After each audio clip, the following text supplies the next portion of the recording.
These distal interphalangeal joints. We have PIPs, proximal interphalangeal joint. Our IP is missing. We have a joint between our metatarsals and phalangeals, so that's the MTP joint.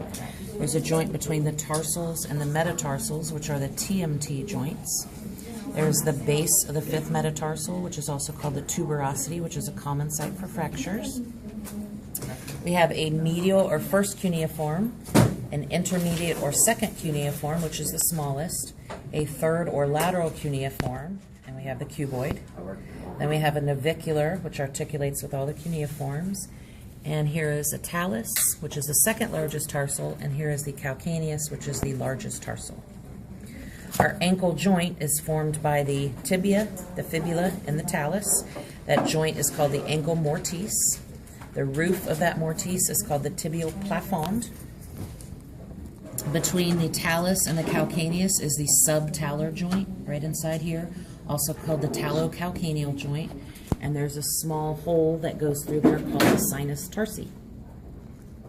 On the fibula, we have the lateral malleolus. This is the body or shaft.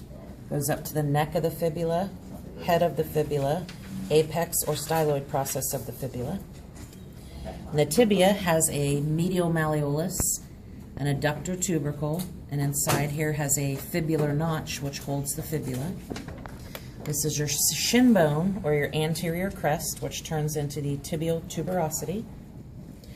The entire top surface of the tibia is called the tibial plateau, which contains a lateral condyle and a medial condyle.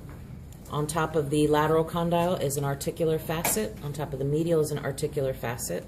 In between them is the intercondylar eminence, which contains the lateral and medial tubercles.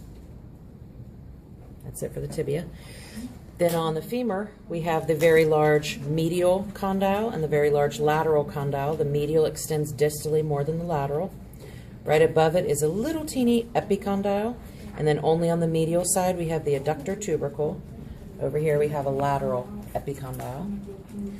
The back of the knee is called the popliteal surface. In between the two condyles is the intercondylar fossa.